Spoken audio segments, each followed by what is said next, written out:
Hey guys, how's it going? Tominator here. So this time let's take a look at the Classic Physique division for the 2019 New York Pro. And I'm going to focus my commentaries pretty much exclusively on the two men in the middle. So we have Keone Pearson there, second from the left. He won the event. And beside him is Alex Cambronero, who had to settle for second place. And there was a little bit of controversy here. I believe even the judges themselves had mixed opinions on it because Pearson did not win with perfect scores, which means that some of them did have Cambronero winning.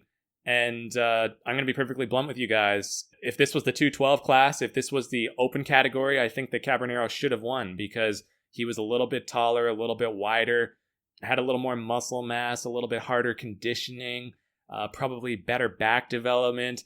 So yeah, ordinarily that would put you over the top in a bodybuilding contest. But the thing is that this is Classic Physique, right? So I think that they should take into account and place more emphasis on things like shape and symmetry, aesthetics, proportions, etc., and not just make it all about mass and conditioning, right? Like they often do in regular bodybuilding. So that's just my opinion, and for that reason, I think that Keone definitely deserved it. I mean, look at right here. You can tell he's a little smaller.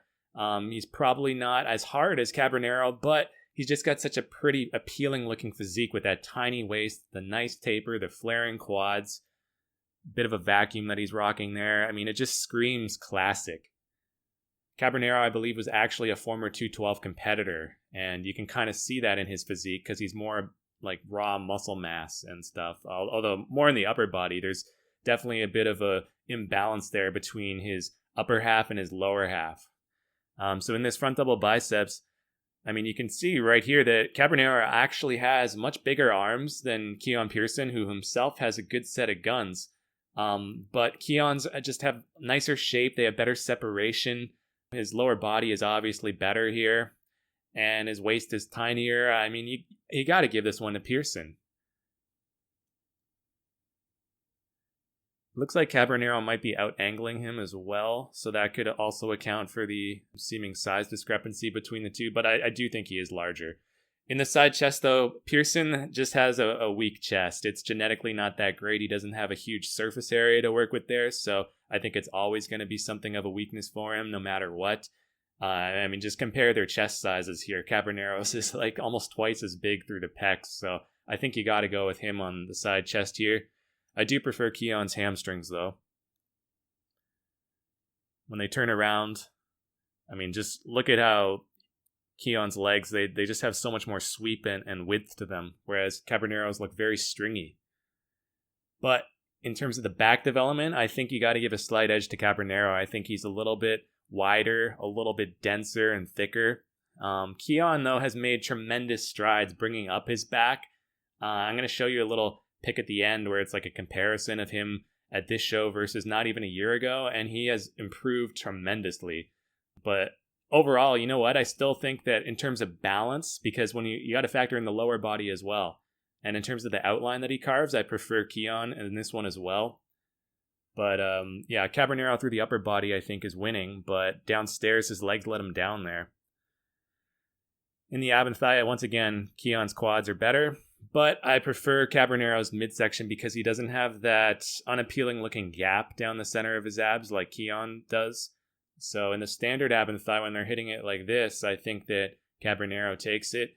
But when they do this modified variation kind of twisting to the side, I prefer Keone now because the gaps in his abs is kind of masked and he's putting the quads more on display. So I think this is a great look for him.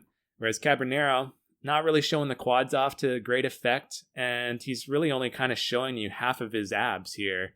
He's almost twisted too much.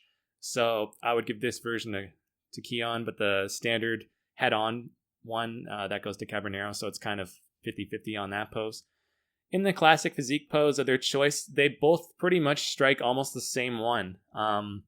But again, Keone's got that wow factor with the vacuum, with the tiny, tiny waist tapering up into those large lats. Better quad sweep once again. I think that overall he's very statuesque and looks better in this one than Cambronero. So I definitely think the judges made the right call, considering this is Classic Physique, because Keone's physique just screams classic. Okay, guys, so this is Keone's Instagram page. I just wanted to show you this little transformation comparison he threw up recently because it's amazing the progress this guy's made. So he claims it's only 7.5 months difference. This show on the left was from the Tampa Pro, which was actually last August, whereas this one was just from last weekend, so middle of May. So he claims 7.5 months difference. It's actually, I think, more like 9 months or so. But regardless, I mean, this is a crazy amount of quality muscle he's put on in less than a year. I mean, he's pretty much made improvements everywhere. Yeah, it's scary. If this guy can keep transforming and improving at this rate, I honestly believe that by the time the Olympia rolls around, that he could be a real legitimate threat to like the top 5 or 6. He might even find himself in that top call-out comparison if he's able to nail his conditioning. So this is exciting stuff, and I'm happy to see this sort of rising superstar in the Classic Physique ranks. So yeah, let me know your thoughts in the comments below. Thank you all for watching, and until next time, I'm the Tominator signing off, and I'll be back.